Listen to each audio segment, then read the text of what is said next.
Good morning, everybody, and welcome to today's episode of Market Check, brought to you by BB. There is no second best live YouTube stream to talk about the markets. Welcome back, guys, to Market Check, our first show of the week since we were closed on Monday. But rest assured, we're going to do our best to pack in multiple shows worth of alpha for you guys today, dissect where the market is headed, both crypto as well as equities.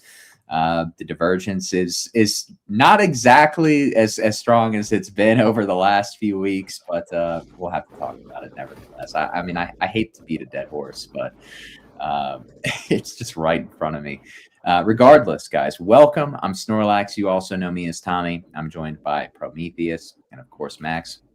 I think we'll have Tucker at some point on this show as well. Yeah, like I said, we're going to have a great show for you all today. Before we can get started, before we can dissect the sell-off that we've had yesterday in equities, it's largely being eaten up today, and the resulting recovery that we're seeing out of equities, crypto is kind of waffling back and forth still within the range. Are we close to range resolution after taking the highs? Something we will look to discuss further on the show. Like I said, before we can do that, though, I'm going to ask very, very kindly, right? Very, very kindly, if you guys can hit the like button for us, run it up. Let's have a great show, not just in content, but also in the totality of likes and subscriptions too, if you haven't already done that. But all right, let's get serious. The market sold off yesterday. I want to say the S&P was down like a little over 1% yesterday. Some individual names moved a little bit stronger than they had on previous days. That was largely because some of our implied correlations really began to move for the first time in months. You had a VIX spike above 20. Is that it? Or is this move on volatility potentially a little bit stickier?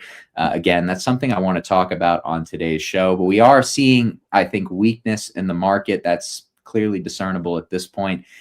Do we think that's because of Greenland and Europe and potentially another tariff tantrum, or do we think that's just kind of the market generally looking for a reason to sell off after the momentum has been kind of waffling back and forth around this price point? Is this vertical accumulation? Is this distribution?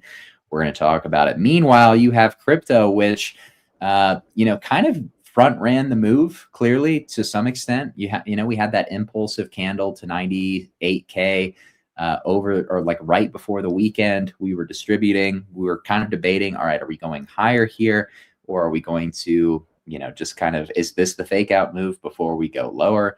And then it was announced that before that, actually, we had a little bit of, we had this like random move down off the weekly open that was like 2, 3, 4K just straight down off the weekly candle, front running the turmoil that we saw in equities.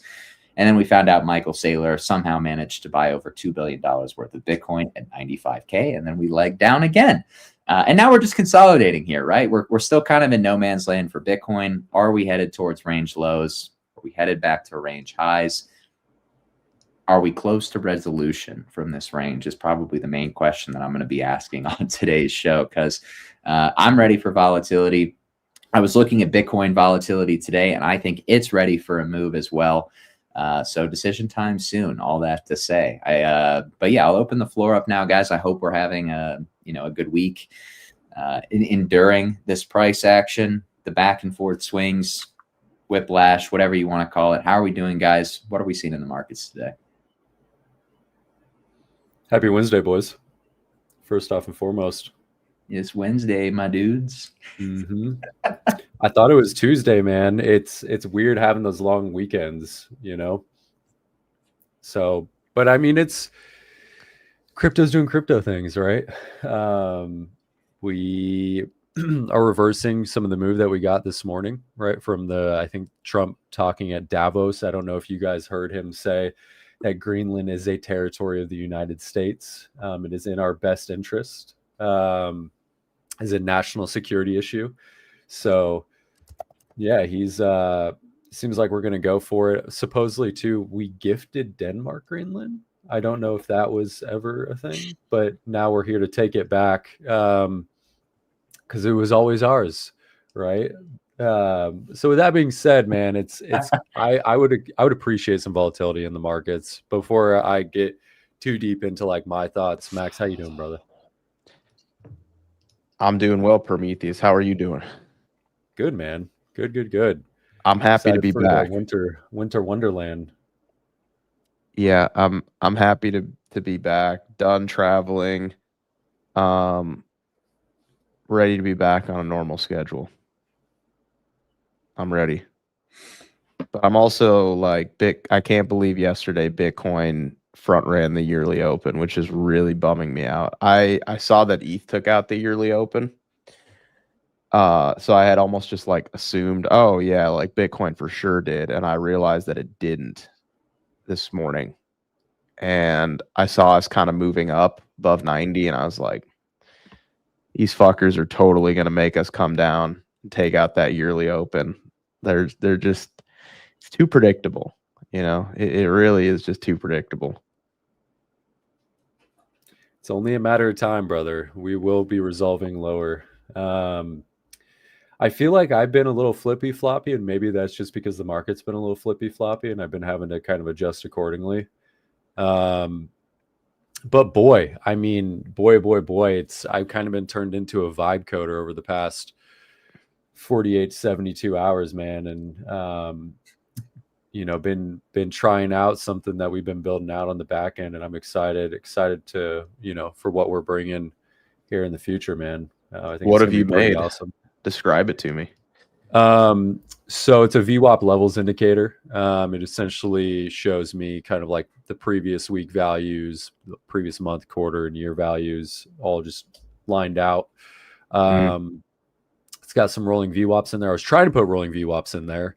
It was doing some funky things with the calculations, which I couldn't figure out. I don't know if I like reached my plot limit or not. And then I'm going to be working on another one hopefully this week where it's going to be a mechanical indicator, and it's going to tell me when the market is just like, driven by spot, driven by perps. Is it a short squeeze, long squeeze?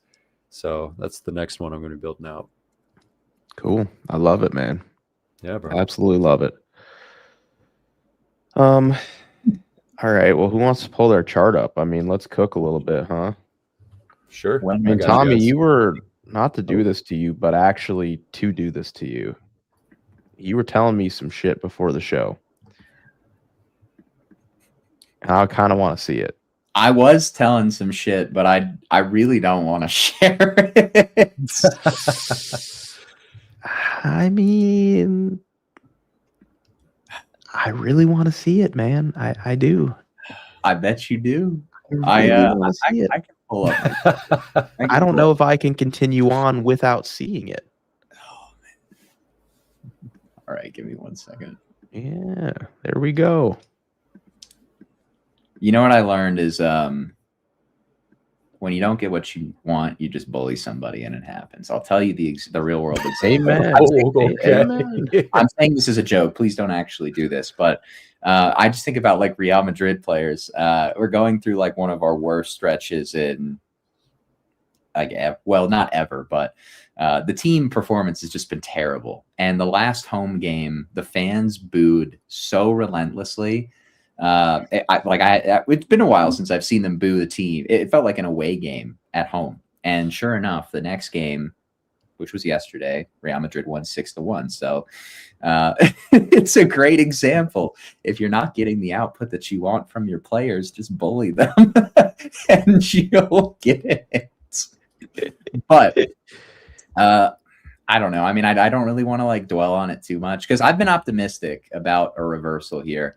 And I would say that the sell-off that we had to open the week was a little bit unexpected from my end. Not in the sense of like, okay, haha, crypto is weak. Equity strong. That part really wasn't that surprising to me. But I do think the kind of like the nature of what caused the sell-off, right, when it's related to bonds and treasuries. And for the record, like, I think treasuries are still going lower. So I don't really think that risk is gone. But I am still optimistic on the S&P going higher, largely because I think financials still look pretty good, assuming that TLT isn't about to like just completely capitulate. And I think the Mag 7 can potentially make another high, specifically something like Nvidia. I wouldn't count on something like what was it? Like an Apple to do it, for example. But yeah, the Mag 7's been weak. I think that being strong. Okay, let me stop yapping and get to kind of what I was telling you about, Max. Fractal chud time. Let's go. I was looking. Oh God, yeah, this is such like a stereotypical bear lax thing to do, but like, the more I look at this top on, chud, the more I look at this top on Bitcoin, it just like does not look good. We'll just say that, right? I'm not going to put the end on there because it doesn't need it. But like, we'll look at ETH specifically, man.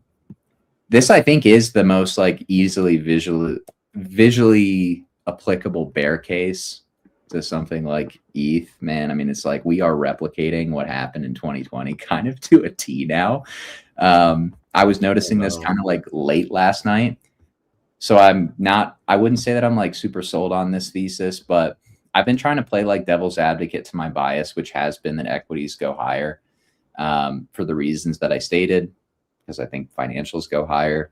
And I like the equities structure. When I look at the S&P, looks, obviously it could go either way. Is this a low momentum distribution in the same way that we saw in January and February, or is this vertical accumulation before you get a really big pop?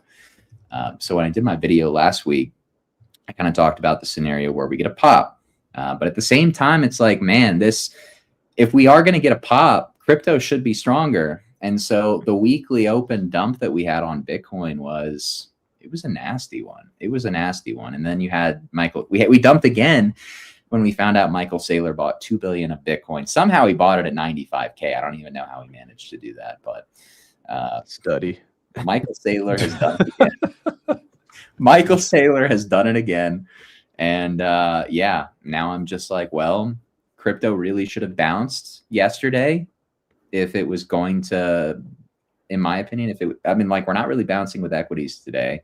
We're nuking right now. Yeah.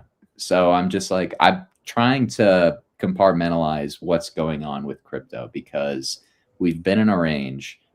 I don't want to fade the break of this range because if it's a shallow bear flag, we're going to nuke really hard. And if it's the slow burn accumulation meant to chop people up at the bottom, I definitely don't want to be looking to short a break out of that either. So I don't know. I was just like last night trying to play a little bit devil's advocate to my bias. Sure enough, back to my fractal chud roots, I found that that there are some similarities that point to maybe some nastiness coming for crypto. But I'm not really like I said, this is something that I kind of discovered last night. So I don't want to be like, yeah, this is going to happen. This is my conviction. Because I still like the look of these financials right now. But I also have to say I don't like the look of JP Morgan. And if treasuries start nuking more, well, then you have an obvious case of there's no way that's bullish for financials. So, seen. So, you can see it with Bitcoin too. Just go ahead and I'll kind of bring it back to one of the earlier points you made in your spiel. I don't really think this is the place to like position with conviction either way, because we had some pretty crazy selling yesterday. Eventually we're going to get some like local relief. Bitcoin front ran the yearly open when ETH actually swept it. I think first and foremost, we need to wait for Bitcoin to take out that yearly open and see what kind of reaction we get. Like if we take out that yearly open and kind of see it just like trap breakdown shorts, could maybe get some relief from there. But if we also see it slice through and just like really not affect things at all, then we probably need to wait for some like consolidation below that pivot, the yearly open. And then that's probably a pretty high probability short opportunity. So as far as I'm concerned right now, like I'm just kind of watching and waiting. I feel pretty content just being patient. Like I hit a couple decent longs early in the year. I've been basically flat, just besides, my meme spot bags. But Have you just been a podcaster, Max? Yeah, that's real, man. Dude. Sorry, we won't get into it. Yeah, you're gonna make The me Discord freak out members on know. camera, man. My 24-year-old cousin called me. All right, I'm not even getting into it. I'm I was sorry. disrespected poked by a the bear. 24-year-old chick that's still in school, man. It's crazy. The How's your 25-year-old podcast? podcast analyzer. Yeah. How's your little podcast? Shut up. Shut up.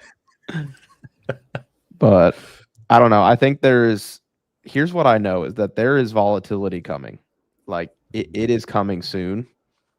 Either we are about to like giga flush, and we are going to have an awesome short opportunity. Get that off the chart, Tommy. How dare you? I literally just drew a profile from the Yeah, start. I know what you did. I see that point of control. Get that out of here. I didn't put that there. You said it, not me. Yeah. The innocent party. I didn't do anything. This time, I swear, I did not. I didn't do anything. I know didn't. how you feel about point of controls, but there's some volatility coming. There really is. There is some volatility coming, and there's going to be some great trades, right? Which is the most important thing. But I don't think this is the place to like position with conviction. We're pretty oversold locally. I want to see Bitcoin around the yearly open. I want to see some reaction there. I think they're either trying to bait people into like shorting at the yearly open and they're going to squeeze it really hard higher, or you're going to see us tuck underneath it and chop and refuse to get back above it. And at that point, it might be time to bring out the big red meat stick. So we'll see. I'm just not really interested in positioning for a swing right here. Not yet. This is a great point. Yeah. Wow. I hate how much I've traded ETH in hindsight looking at this chart. I don't know how people trade ETH, to be honest. I love trading ETH, honestly. Really? Well, when it trends, it's just so one directional, right? Like, see, I feel that way for Solana. Oh, it's beautiful. In some ways, there's a beauty to ETH, but in many ways, it's just like, well, actually, you didn't get into crypto to trade a chart that looks like this. No. You're just trading it because it's familiar. I got into crypto for 1 second, outperformance against, dinosaur legacy assets that have already ripped, 10,000% in the past 20 years. Because I was smarter than that, and I wanted to invest in the new up and coming, payment rails of the future, and blockchain and new tech and new decentralized currency. But it seems as though the world doesn't actually value those things that much. So yeah, bummer, huh? Yeah, it's unfortunate, bro. I think too, in the discussion I had this morning on the Discord call with a lot of the ladies and gentlemen that are in there, was that diversification is very important. No matter what we think, with the 4-year cycle, and with kind of this being, future technology for the finance sector, and that, right, it's largely going to outperform to the upside. We truly can't say for certain that Bitcoin and crypto, who knows it, and who, is to say that it can't have play out like silver, right? Where silver went sideways for, like a decade, right? I mean, you had people, for instance, if we look at the silver chart, and I talked about this morning, was like, let me go into the 1 month here. Talked about it this morning, was like, who's to say that crypto and Bitcoin can't enter into we'll call it like a reset period, where silver, for instance, came out of the housing market crash in 2008, was essentially parabolic. You had a lot of people that bought this shoulder thinking that, that was a nice consolidation phase, probably some form of bottom before it continued higher. And, all the people here then had to wait for, from 2012 all the way to 2020 before they really saw a pump back up to their entry. And then they had to wait another 5 years before they saw, true expansion. So who's to say that, I mean, honestly, that crypto can't go into something similar. Is it likely to happen? I would say not, because of how fast this asset class moves, how volatile it is, how volatile the technology is in regards to disruption. But it just goes to show, like, you can't always hit the center of the bullseye with your dart. And so you might as well throw like 10 darts and see how close you can get, and see if one can land in there, right? And so because of that, as you know, from what we've seen, like if we look at platinum, for instance, right? This is a beautiful chart, by the way. Beautiful, gorgeous chart. I was kind of having a little bit of a moment with it earlier this morning, but like this nice compression, beautiful trend line breakout. And Now, when you say having a moment with it, yeah, almost sounds romantic the way you just said that. I don't know if you meant to do it that way, but it sounds like you and like Platinum had like a one-on-one pillow talk kind of. I don't want to put words in your mouth or anything. Yeah. No, I'm just kind of letting you know how that came off. Is that true? I hate to say it, but it whispered sweet succulence into my ear, you know, and I had a feeling. Word, man. And once it did, man, it just moist. I didn't want to jump to conclusions, but it whispered the sweet succulence, brother, and I couldn't ignore it. You know, and it feels like you'd kind of be buying the top on platinum here, man, but just this chart is gorgeous. So anyways, I kind of want to bring you guys into the conversation as well.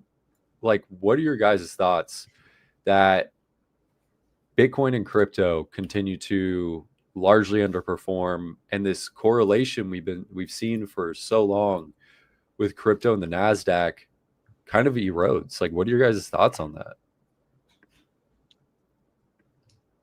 How does the Bitcoin NASDAQ chart look right now?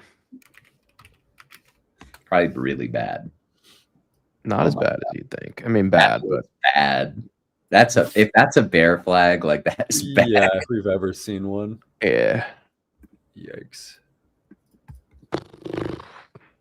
I was kind of optimistic this was starting to bottom out like a week or two ago. These little retracement, they're not exactly little. These retracements that we've had over the last like probably 72 hours have made me less optimistic about crypto. I agree. I completely agree. And I think that ever since we broke back within the range, and let me get over on Bitcoin here real quick, and I can kind of talk about it more in a more granular perspective here to the audience. That way they understand. If we look at Bitcoin within this, you know, quote unquote range, right? You had, and we're just going to kind of draw this out so it kind of makes sense. You had the initial bear flag look, right? Everybody was kind of watching this initial bear flag look, and it looked, and everybody, including me, expected this to break down from these levels, right? And you had the pretty telling, big red candle on the BOJ announcement, and then you just saw massive absorption. And at that moment, I personally was like, okay, whoa, like this is crazy. I mean, there was serious seller absorption here. And then we bounced back up and we just kind of traded and shopped sideways, right? You had your consolidation around Christmas and you're putting in all these higher lows, right? And that's just buyers protecting their position, right? Whoever bought down here decided we are going to protect our position, right? And that's what we were seeing. We're seeing, okay, buyers are protecting. They're just continue to protect. None of these lows got taken out. So it led me to believe, okay, we're probably going to be going higher here, right? And so we view this as some form of range, right? Let me get this indicator off. So we view this as some form of higher time frame range, right? And we're like, okay, you break out of like 93.7, this looks pretty good at this point, right? You're starting to put in trending structure to the upside. And so we're expecting continuation, right? And at this point, you've now had a failed breakdown of a bear flag. You've had a huge, buyer step into the market, protect their position on the entire way up. You'd expect for then the break of the range to lead to some form of trending move to the upside. and for bulls to not allow this to break back down within the range. And what we saw, interestingly enough, and I won't name names, Binance was selling heavily over the weekend. Won't name names, Binance. Was selling heavily over the weekend, and we broke back down within the range. And that wasn't the worst of looks. And the reason why I say it wasn't the worst of looks is because you still remained above the origin of the pump that led us into, obviously, above the range high, right? And so this didn't necessarily lead to the deviation standpoint, because as long as we remained above the origin, the point of origin, and buyers protected that position, things looked fine. Things looked actually pretty good. And, you would then want to see if you're bullish, this kind of consolidation and chop higher, then accept back above the range high. And then once you're there, you're kind of putting in the higher low structure and things look fantastic. You're probably going to be targeting, 100K to 105K at that point. Things look good. Well, unfortunately, right, what we saw coming in on Monday was, or I should say late Monday, was a significant breakdown of that level, right? And now that buyer from that point of origin is no longer protecting their position. Now this is confirmed deviation, right? This is confirmed deviation of the range. Even though you had broken back down within the range on Sunday, it still wasn't the worst of looks. Like, you could have still saved it and seen bulls, do a decent job, hopefully, of protecting their position. And maybe it was just a mechanical flush, yada, yada, yada. And now we're at where we're at, right? And we're nuking. And that leads me to believe you accept it back within the range. This is deviation. You now have a massive trail of liquidity. This does not stop until we take out all the lows back down to the December chop fest that we had around Christmas. And you wait and you see how you react out of 86,350 if you haven't already positioned short. And I think, truthfully, could you break out short here? I think you could, because this is, in my opinion, just ripe for the taking, even if it's not like a massive, even if you're not catching a massive move, I still think there's tons of opportunity here. But I just look at this and I'm like, okay, you now look to see how you react out of all these lows that were, once protected, which we're clearly going to be coming back down into at this point, because the buyers were unable to protect key positions up above. And if we come back down and you wick below and then you reclaim, you look to see how you kind of react off of that low. But like Max said, if you break back down below that in confluence with the yearly open, and you start doing an underside retest and you're unable to get above that yearly open, then we finally have confirmation on our 12-month candle for Bitcoin that we now have the wick to the upside, and the rest of the displacement that's going to be coming is going to be to the downside, because we have no wick to the downside on the year right now. It's minuscule. It's like 200 points. And so that leads me to believe at minimum you're going to be seeing prices lower than the yearly open. So that's we did just sweep the yearly open. I will mention that we just took it out. Did we? We just took her out. I'm pretty sure we just took it out. Yeah. Let's see, I got my Q levels indicator here. You know what I think is pretty good signal right now is Coinbase. Yeah, good signal for bears. I do think it's a bearish sign. You had these pumps in crypto. Coinbase didn't make a higher high, locally speaking. Bitcoin and ETH both did. Coinbase has just been anemic for the last few months, really. And now it's consolidating at range lows right now. Bitcoin is, realistically needs another 5 to 10% to have a similar structure. But Coinbase is already there. But I will say with Coinbase, I don't think many crypto coins really followed the pump that we had. The pumps that I feel like maybe Bitcoin did, but Sol, that looks pretty much like Coinbase. I don't think it made a new high when Coin actually did. There's definitely a good relationship there, an important one, but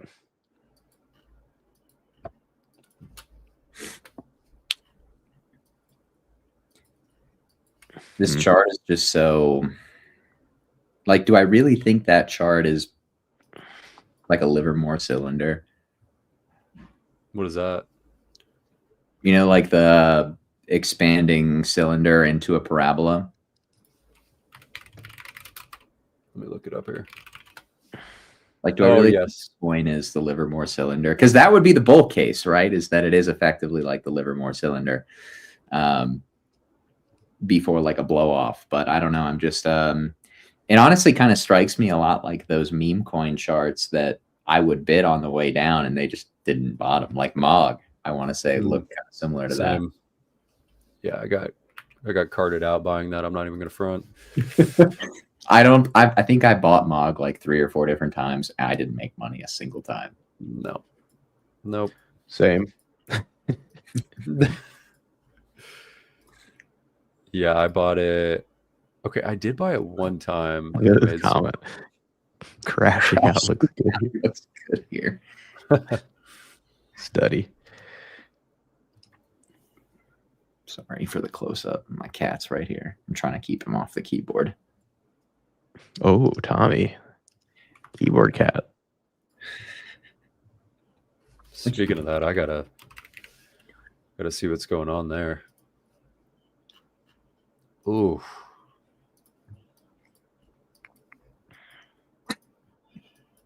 Well, let him trade. Well,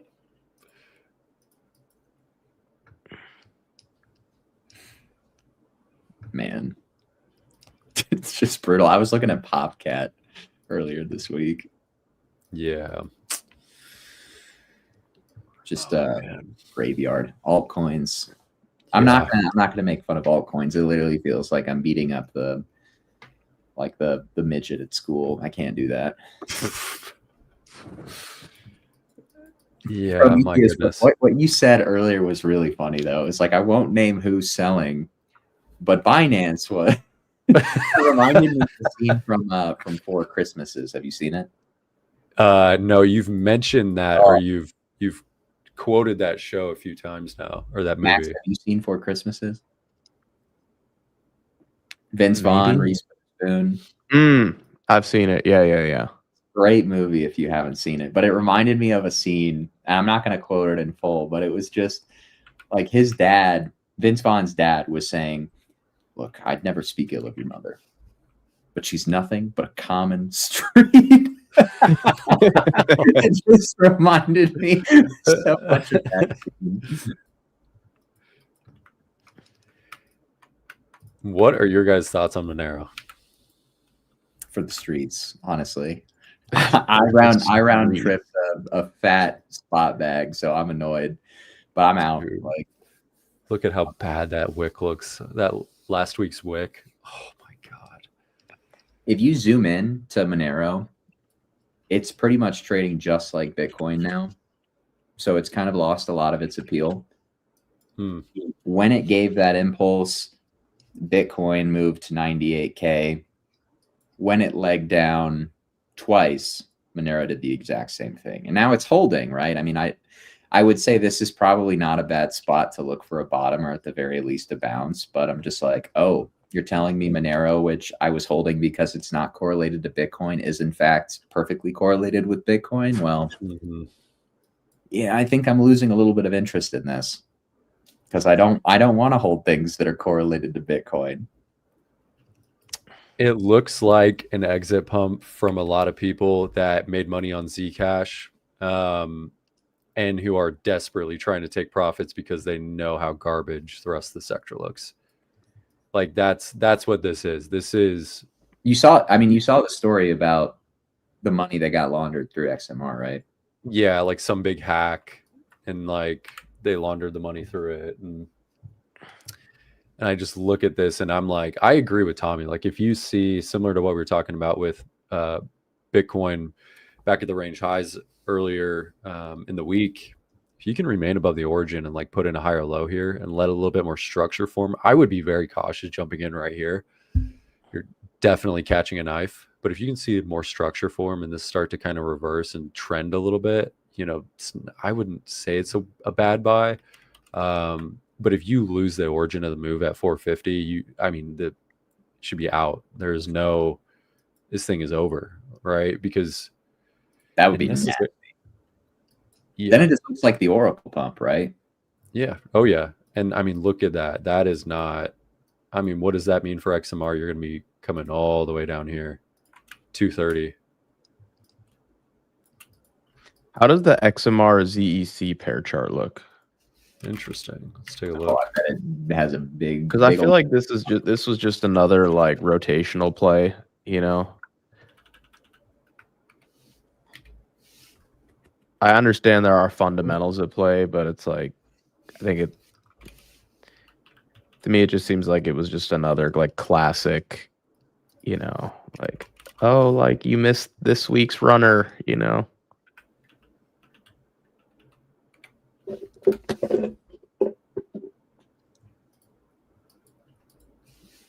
Is it not one to pull up?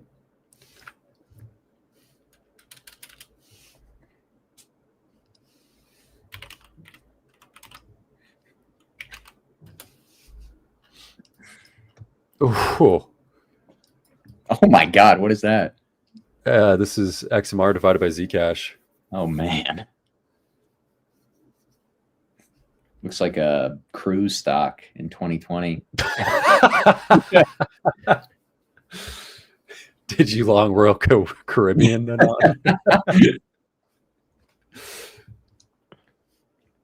I used to love cruises as a kid. They're kind of like, ever since COVID, people don't really go on them as much anymore, but All I see is just like crazy videos posted online. Like you don't want to be on a cruise, but you got to go on Royal Caribbean. You can't go on like, you know, the no, but Carnival. Oh, come here. Going on a Carnival cruise. Wow. No, I look at I'm like one of those guys or one of those people I should say that's like if I'm traveling, I want to be experiencing the culture. Like I don't want to be on like America on a boat. You know what I'm saying? If I'm going to Italy, I want to feel like I'm Italian, right? That's kind of my look at it, right? If I go to Costa Rica, right, I want to be up in the mountains. It's kind of nice because the amenities are taken care of, but it's not my cup of tea. Yeah, that's fair. I did a bunch of cruises when I was a kid. Always had a great time, but I guess it's easier as a kid, you know, to find just like random entertainment on a cruise ship, even if it's just running around with your friends. Yep. dude, why does Bitcoin just look like shit, bro? Ugh. There's something wrong. Like something is wrong with this asset class. Like shit, man. It just looks so bad.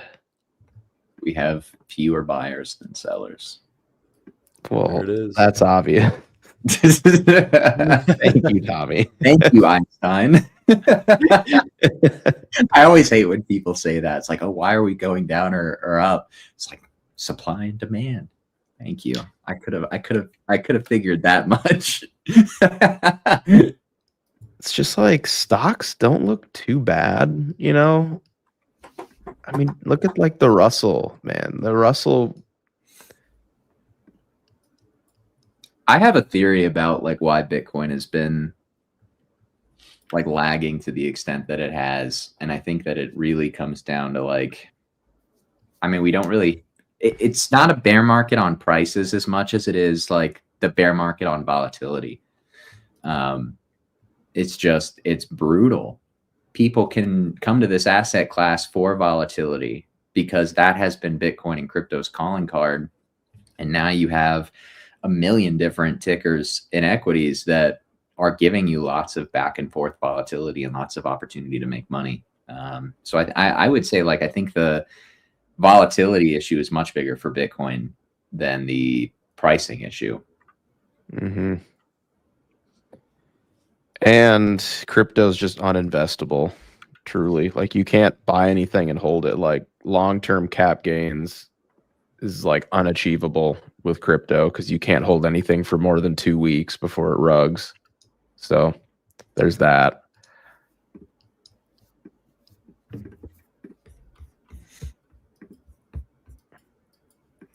Yeah. I mean, I'm sure you guys heard about Trove, right? I saw some tweets. Yeah, I mean, it was like hyperliquid aligned, quote unquote. A lot of teams are kind of abusing that these days, but hyperliquid aligned, supposed to buy hyperliquid, put that hyperliquid or those tokens to use in the ecosystem in the EVM. Obviously, well, they didn't. They never said what they did with the tokens, but they immediately hedged the position and made it delta neutral. So there was like no market impact technically with their 20 million buy. Good, great. They Where have we wanted seen that? this like pre-sale raise, and then they ended up launching it on Solana. They changed the deadline for the raise and how much they wanted to raise. It was just a total scam the whole way through. And I'm pretty sure the token went down like 99% immediately. So it was a rug. Yeah. It was a rug.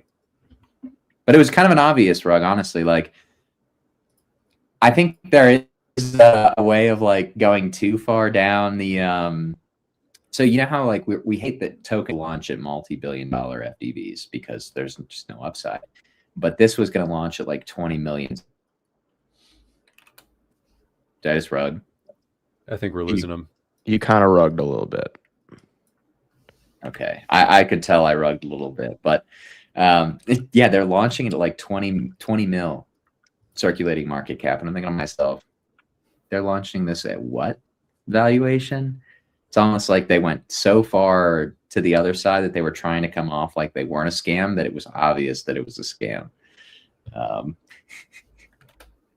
But I digress. Also, the badge holders, you know, I had like half of them muted already on X for some reason before they got Trove badges. And when that's the case, I'm probably going to avoid the product. Yeah. There's been so many like quote unquote fundamental plays this cycle that just turned out to be the biggest grifts ever, man. Just so much worse. Everything went down 99%. You know, just such clear like, oh, look at our roadmap. Look at the problem we're going to solve. Like, look at how we're revolutionizing everything. And then it's just like clear rug, just dump on retail, you know? Yeah. Like they never actually had any intention of building anything, you know? It was just extract and move away. Yeah. Essentially. It wasn't Athena. There was that one airdrop farming coin that was supposed to be like huge. It was supposed to inject like billions. This was back when Celestia was kind of popping off. Grass? No, it was. They ended up giving like 50 or 60% of the tokens to the team. I can't remember who it was. Gosh, what was that? Anyways. It's one of those things where, yeah, I mean, I agree, and I've been saying like crypto kind of needs to go through like an extinction event. Like it needs to like, dude, like we have one of those like every month. I feel like I've long theorized that crypto needs this event. It has just happened. How many more extinction events can we have, man? Think about them, bro. Every single week, there's a new thing. You like look at last bear market. How was that not an extinction event? Like, dude, ETH went from 5K to $880. That's what I said when he suggested that. But I mean, we have like a lot of this shit needs to be like like you should not be able to buy it. Like they literally need to make a bunch of this. Like you shouldn't even be able to buy it. Like it needs to clean its act up, man. It's like the junkie you keep hitting with Narcan and you're expecting something different to change. It's gotta go to rehab, man. Yeah, dude. It needs some freaking therapy. You're saying that crypto is towely right now? It needs to talk about its childhood trauma. It needs to get some form of resolution with it. And then once it figures that out, then we can move forward. I do think like what happened with Sol on chain as we moved up like at all is kind of representative of like what the problems are, where Sol moved up. I mean, what was it, like 15% off the local low, showing strength, and then immediately all of the on-chain grifters were back trying to max extract on some like garbage meta. That's just like It's just a disguised version of meme coins. Yeah. But and that's fine, but like, let's not pretend that's not what it is. I would like a on-chain narrative that's interesting. It's been a really long, like, meme coins were really fun and interesting in the way that they spawned up. I know that it's like hard to maybe see that in hindsight because they've gone down a lot, but that was a fun narrative to be able to play. And there were constantly opportunities. Obviously, yes, it caused a lot of dilution, whatever, but on-chain periods do usually cause a lot of token dilution in general. I mean, I at least remember in 2021, I know it's not a fair comparison, but like the first half of 2021, we've got DeFi and we've got some nascent meme coins that were fun to speculate on. And what happened in the second half of 2021? We innovated. We got new flywheel yield Ponzi's like Olympus DAO and Wonderland Time and Klima DAO. And these things ripped. And you'd hold that. I mean, like the 3-3 conceptually with these things was just like holding a meme coin, right? Like you're holding on to it because it's best for everybody involved in the prisoner's dilemma to continue holding the asset, obviously, right, until somebody sells. But I think like the main point I have is like, we hit this point where we didn't know what the next narrative was going to be, and instead of just trying to like keep hammering home something that clearly nobody was interested in just to max extract, like we actually came up with, like, Ohm was a really interesting concept. It was more complex than just buy token, get lots of yield, sell token. I mean, you had the bonding curve, you had the way that it was leveraged throughout DeFi. It was pretty creative, and I actually think the project is still alive and kicking right now. So I yearn for a return to tradition. What, sophisticated Ponzi's rather than? But yeah, like that is a good way to put it. Like Yeah. sophisticated, classy DeFi Ponzi's. Bring back class and elegance to my Ponzi's. It's like white collar crime versus blue collar crime. On the blockchain. Yeah, coming this month, hopefully. I went through it. The product is done. I went through it. I went through it this weekend, and I sent Ed, our CTO, about a 30-minute video with like my final changes. And we'll be making a lot of changes, obviously, like every week. But yeah, it should be done, basically ready to go really this month. Like it's done. Like it's up. But yeah, Ed's just making a final batch of changes, and then you guys will be able to use it. And also you guys will be able to make some real money on it too. We built ourselves a real machine for you guys to use. It's going to be amazing. Yeah, it's 100% free to use too. It's 100% free. So we will give you a website. You can go to it. It's free. You don't even need to sign up, and you'll be able to start printing some money. And you'll see what I mean. There's a way for you to actually like build a business on there yourself. So you can use like my stuff. Our team has some stuff.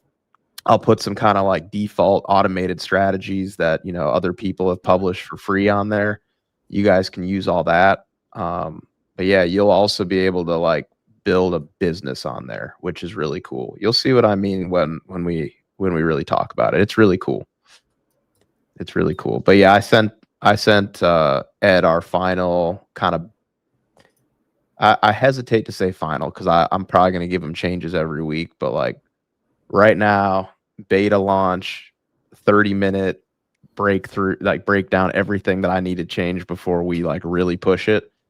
So yeah, it should be coming this month. It's basically done, but I'm a bit of a perfectionist with it. Like I'd hate to launch it and then like something goes wrong right away and we have to change it and stuff like that. So, but yeah, it's getting pretty close. It's going to be awesome. It's going to be super cool. That's what I've been using for the past 72 hours. Ooh. Yeah. I've been using it. We're just putting some lipstick on it for you guys. Just making her look pretty, and it's going to be awesome. It's super, super cool. There's a ton of very, very, very,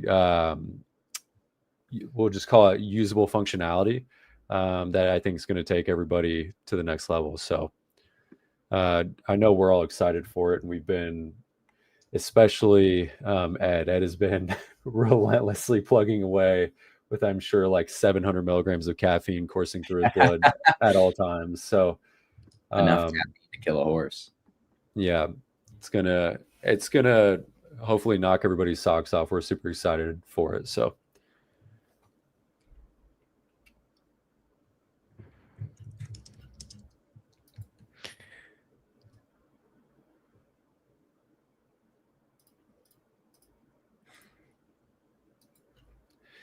something that I think I kind of want to short to zero is CoreWeave. This chart. It's like Gapin speaking. Something that I want to go to literal zero. It has to be done, man. The depreciation cycle for their chips is 12 years.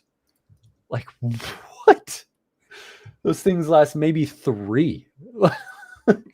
I don't really 12. I don't really know that much about like the whole like chip technicalities and stuff like that. I really probably could have dove way more into the AI fundamentals than I have over the last few years, but alas, I didn't.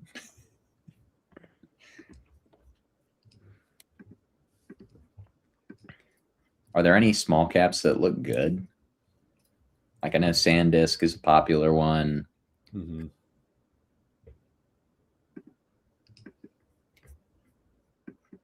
Oh yeah.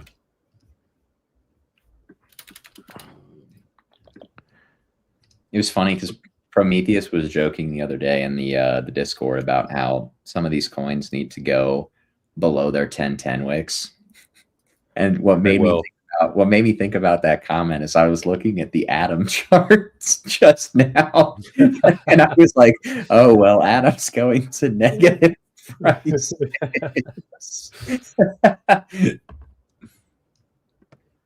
I saw you comment after I said that. You're like, so Atom's going to 0.000001. Man, you know what I think could be a pretty good short too is DraftKings. I agree with that. I almost feel like selling before the Super Bowl makes sense. There's going to be a ton of ads for DraftKings, I'm sure. I will also say, like, sports betting to some degree has made games a little bit more predictable in a bad way. Mm-hmm.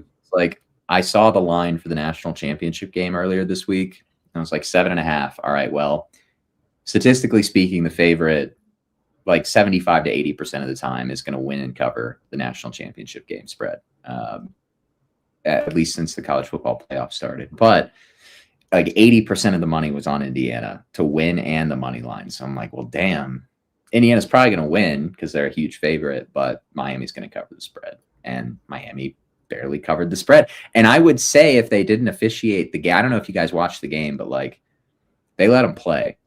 They really let them play physically. I thought sometimes I was happy with it, and other times I was just thinking to myself, I really wish that they hadn't, or that they had called that, because some things you just can't let slide from a physicality standpoint. But because they did that, Miami was able to hang in the game, I thought, and they covered the spread because of it. So, sports betting, I feel like has a pretty big influence on games that I watch these days, or maybe I'm just noticing more. I don't know if you guys can relate.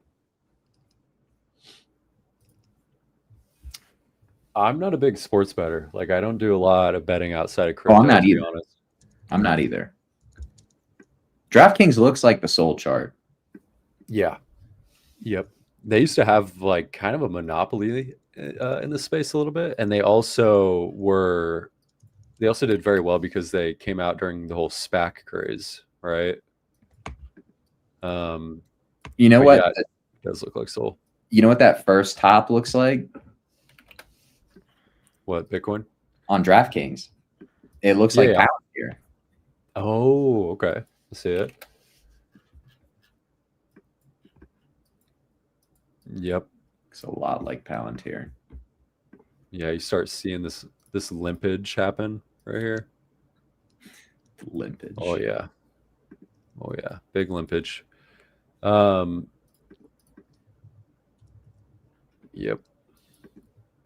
I think Palantir, man, is just they're gonna have a repricing event. I mean, it needs to happen. It needs to happen. I think it's completely over for that stock.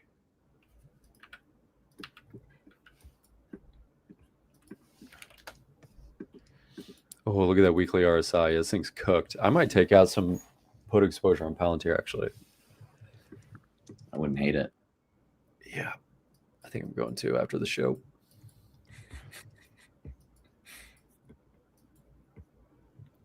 Yeah, this thing just looks like it's going to collapse.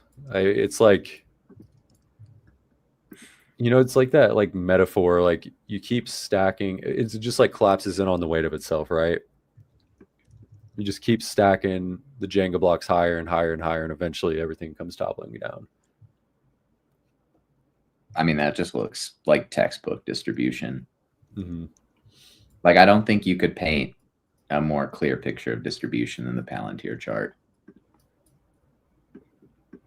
where you have just like multiple stabs at the high, rejection, head and shoulders top, dropping momentum. It looks horrible, honestly. Yeah. And Hood, I think it's already like Hood is already basically broken the low that Palantir has at like 147. Mm-hmm. And I really like Robinhood for the record, but the chart has been kind of communicating the original small cap leaders don't look the best right now. Man, that looks bad. Mm-hmm. Yeah.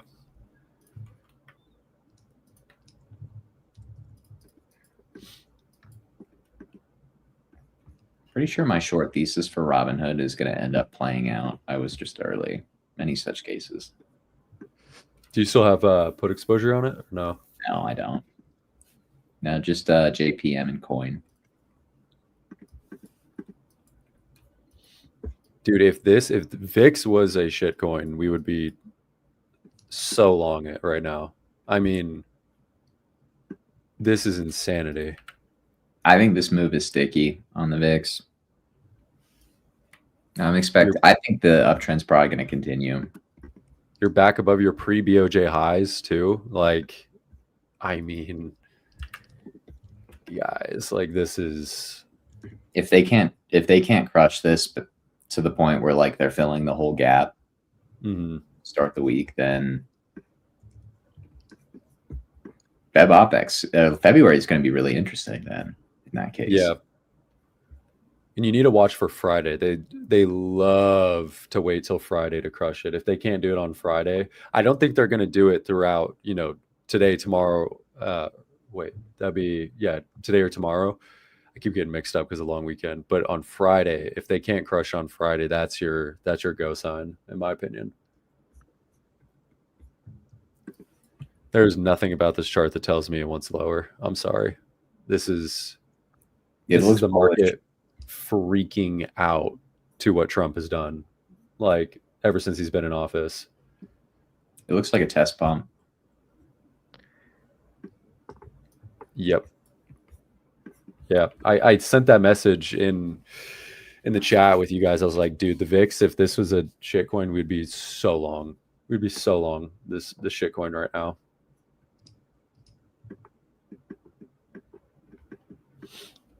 What do you have brewing for us over the next few weeks? It's funny. I'm speaking to the lizard people, of course. We have really interesting astrology over the next few weeks. So I would just say that, like, very, very interesting astrology until like February 12th, I think. Yes, I am still eyeing Sol sub 50. Maybe not to buy, but I do think trading there is kind of inevitable. Even if it goes higher first. What are your thoughts on bonds, on the long bonds? I think TLT's going lower. It's been my bias for a while. I just, I'm not entirely sure the path it's going to take to get there. If they can stop treasuries from selling off right now, the market will bounce, right? And if they can't, yields really explode.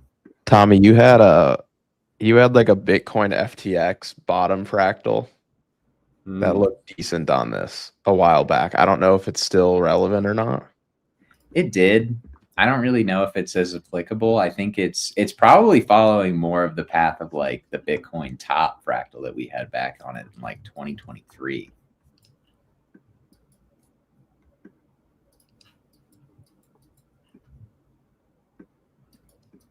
So I would say that about TLT. I think it's about to move down to like low 80s though. I think that would mean the 10-year goes to, let's see. That would mean the 10-year goes to like over 4.5%. I cannot imagine markets would like that. No. Trump would be freaking out too. Is Trump good for crypto?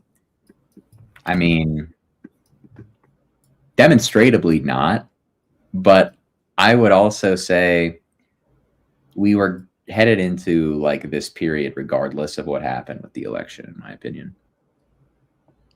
Like crypto people can't just blame, like crime didn't start on election night in 2024. It was present for a lot longer than that. So I think we need to kind of take some accountability for that as a space.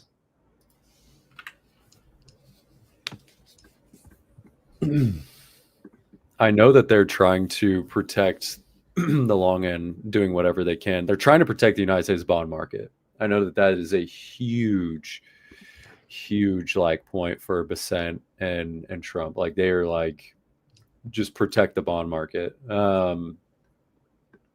Even to the point where, I mean, they would let, other, events occur, we'll call it. Yeah, they just don't want anything to happen to the long end. Like that's their one sticking point that they keep talking about, right? Is a 10-year. It's because, I mean, the 10-year rises.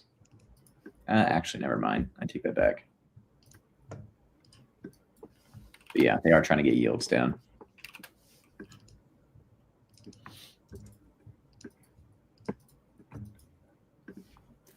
Somebody asked for Surge. We talked about Surge in the morning call and the Discord, and this to me is not. I do not want to buy this. Like you had your pump, right? Like almost 300% off the lows, probably a little bit more than that. And now you're looking to get into kind of shoulder territory, in my opinion. All the people that bought down here, exiting their positions, right? People that wanted to buy dip, bought. Sellers continue to unwind here. You got to be pretty careful buying stuff like this, in my opinion, especially with Bitcoin looking as bad as it is. Like this isn't alt season where, you could throw shit at a wall and it's going to stick, right? You got to be very selective. And most importantly, you got to get into coins before they pump, before anybody else gets in, right? It's the hard thing because most of them just pump for no reason. Yeah. Yeah, you got to get into them before anybody else does. That doesn't mean just like go buy, Poopcoin 3.0, right? Well, that's what people have been doing, right? It's like they're buying altcoins because they're waiting on that eventual beta correlation. And like if you followed that playbook for most of the cycle, you're just getting continuously smoked. Like you get the hype cycle and maybe there's a second or a third, but so far, like most of these coins haven't gotten more than like one run. And that's an entire market thing. And, it's not like exclusive to any one asset.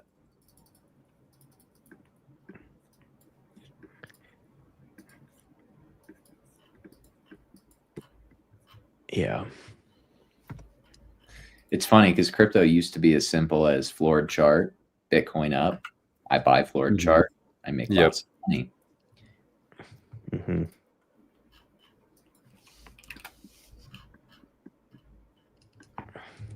I just blame the number of coins. I really think that's the issue at the end of the day. Yep.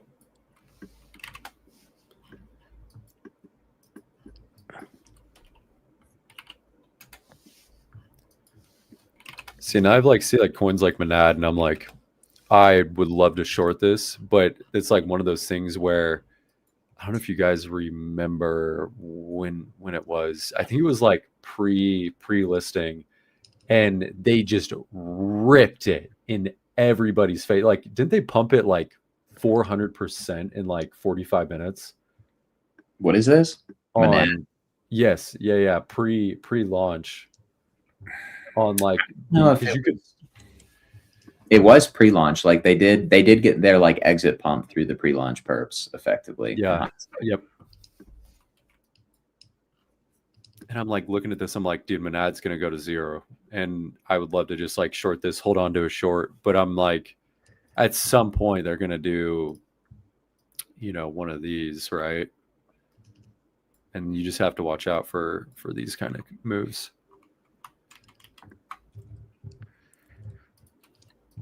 For me, I'm like, if Monero can't pump, then what? What are we talking about? Pumping right now. Ooh.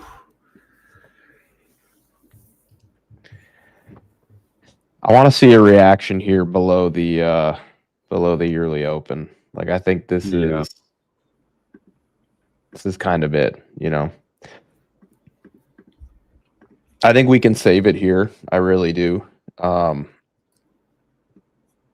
But I think you're gonna need to see something here for sure. God, I'm having the masculine urge to start fudding Sol again. But Sol ETH is bouncing, so like I don't want to FUD Sol USD because of what that means for ETH. Interestingly enough, Max, too, the yearly open lines up with the previous year value area low, or the VWAP, I should say. A lot of confluence there. I would like to see, if I'm being real, I would love to, and you talked about this earlier, like have them deviate these lows, or deviate the open, sweep all these lows, and then come back up, have everybody start shorting, diving in, piling into shorts, get back up above the yearly open. That would look pretty clean. Yeah. If I would be shocked if they can just hold it above the open and not take out all these lows. Mm-hmm.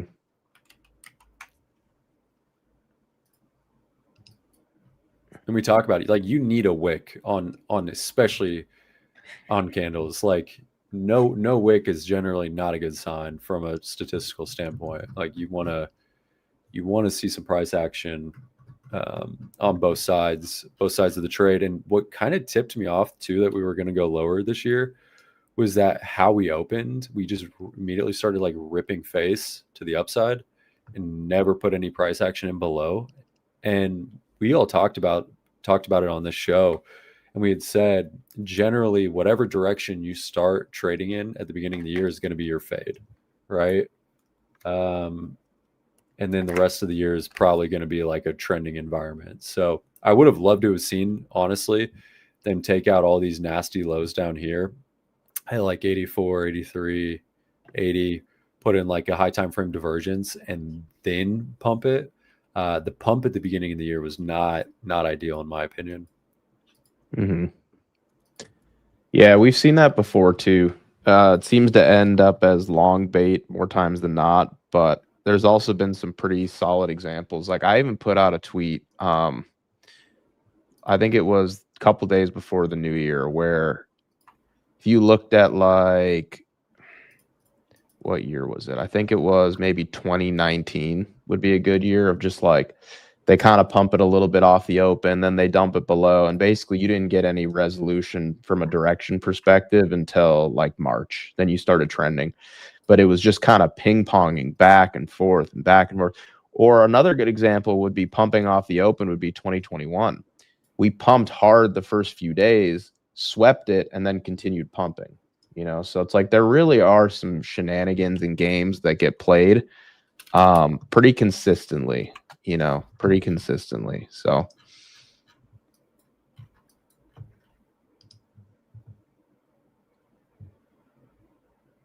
Oh yeah, they did. Interesting. So funny that they're calling me an Ethereum agent after how this cycle started. Tommy is the ETH Foundation. I was the biggest ETH follower for a really long time. You were. When a lot of people believed it, including myself, that it was going to do fantastic things. It was destined for glory and tripped and fell on its face.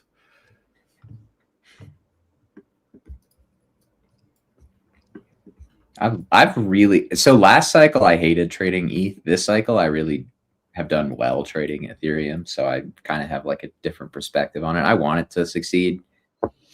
I have these like, obviously we know the fundamental catalyst that should happen to ETH. I don't really know how that's going to materialize, but like, I'm not going to give up on it. I think if I give up on ETH, I give up on like altcoins in general. So I want ETH to succeed. But what was that comment earlier? Like, what was it? Great place to crash out or something like that. Something.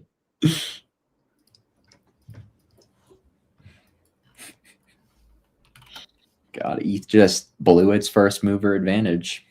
I thought you were going to say something. Pause.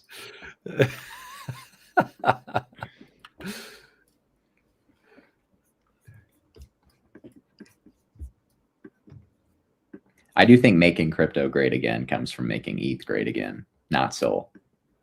Like I will definitely die on that hill.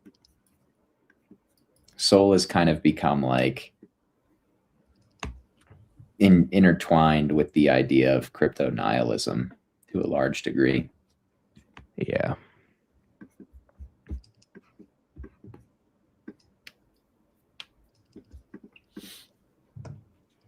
But look, like if Sol breaks down here, I don't know where it's going to bottom. I'm going to just say that. I can tell you it's going to be like 40. Like, yep. It's going to be right in that gap.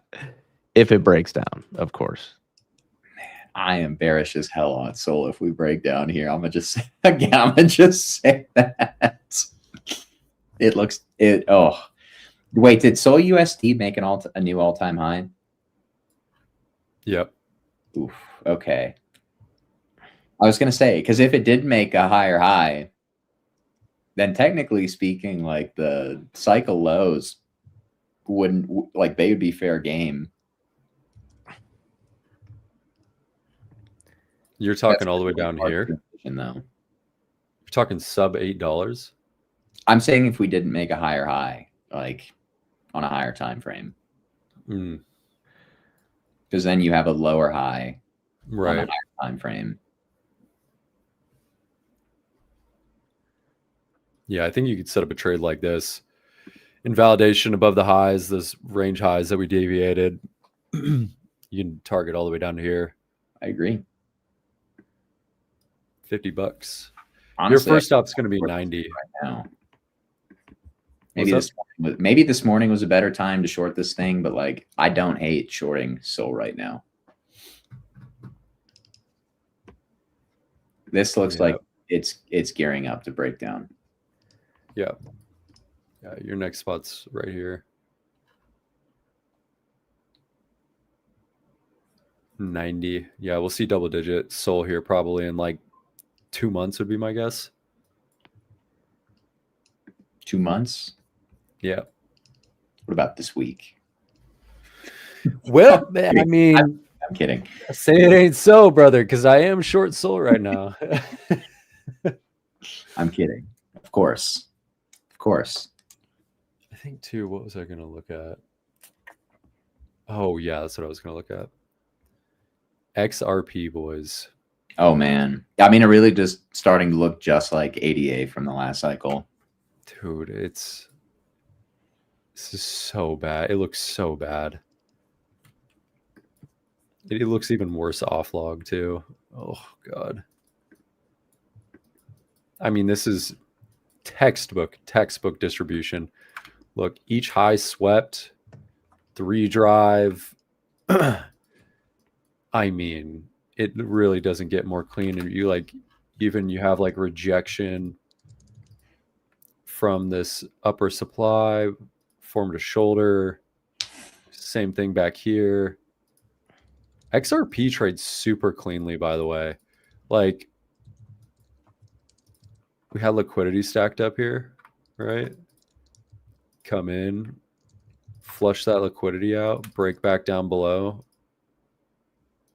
I've been loving trading XRP lately. Target new lows. I don't really trade XRP very well, but I feel like most people trade XRP poorly because they're not really keeping an eye on it. But if you are watching XRP closely, the high time frame swings are actually like pretty clean. Yes. Yeah, it's high time for you can't when you position an XRP, you can't be super, super picky about entry. And 2, you got to be very, very, very careful not to use too much leverage, because the last thing you want to do is use too much leverage and then like psych yourself out of the position. Because generally when you get like a swing, when you get a confirmation on like some form of swing entry, you sit in it, it does tremendous.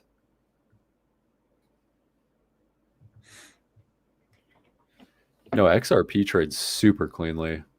I mean, down here, sure, it was garbage, but this is a new regime. Market is telling you something else. I have to ask you this question, Prometheus, because I've been looking at the chart, and please don't mistake this to be my bias, because it's not. And I think Jackus might kill me if he heard me say this. But do we think that Litecoin has its time in the sun coming? Isn't it just like a fork of Bitcoin with like four extra zeros on it or something? I don't know. I don't know that. I don't know that.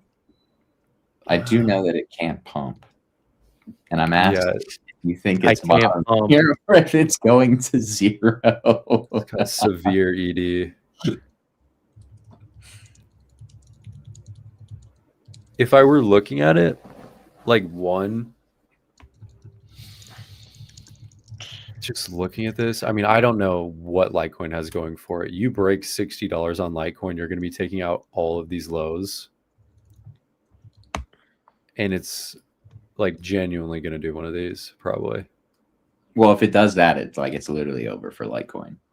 Yeah. I think that's like my base case. I don't see why it comes back. Like, it has there's nothing going for it. Like, it doesn't have, I don't even think, is there like a project still going? Like on it? I mean, the founder like cashed out in 2018. Charlie Lee dipped, man. Oh yeah, he doesn't care. He made bank. This is No, he dipped.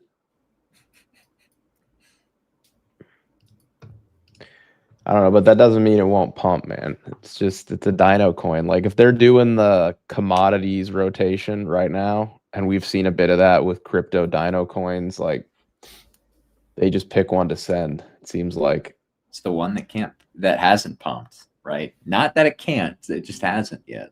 Right. It's the one that they can launder all their money through. All the money that they've swiped out of people's hands. Yeah, because the Litecoin wallet is very, very good at obfuscating transactions, I've heard. I will say Litecoin was pretty funny on Twitter for a minute.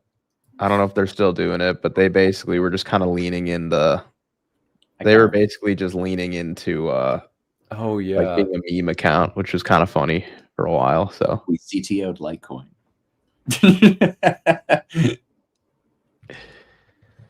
All right, I think that takes us to the end of the show, guys. Definitely where we should end the show.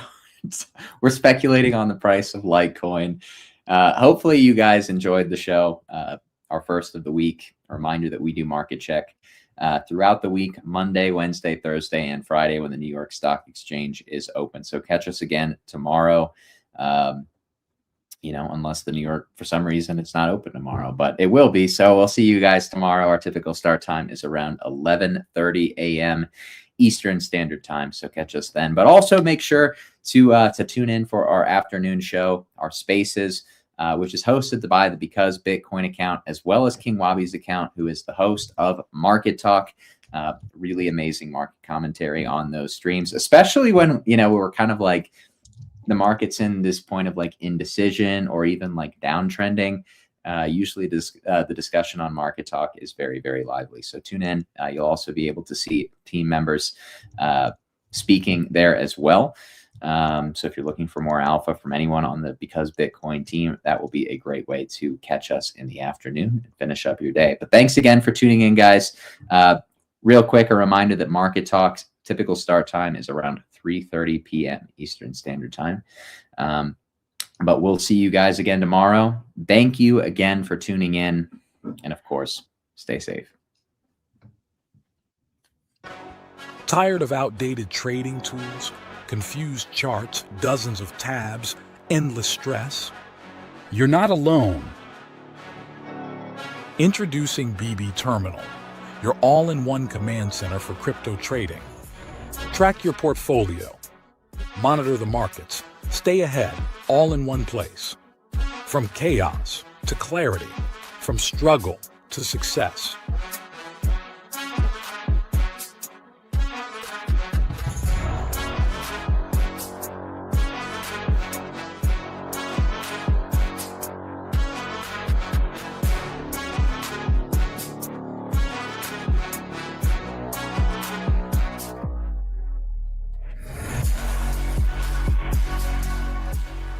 BB Terminal.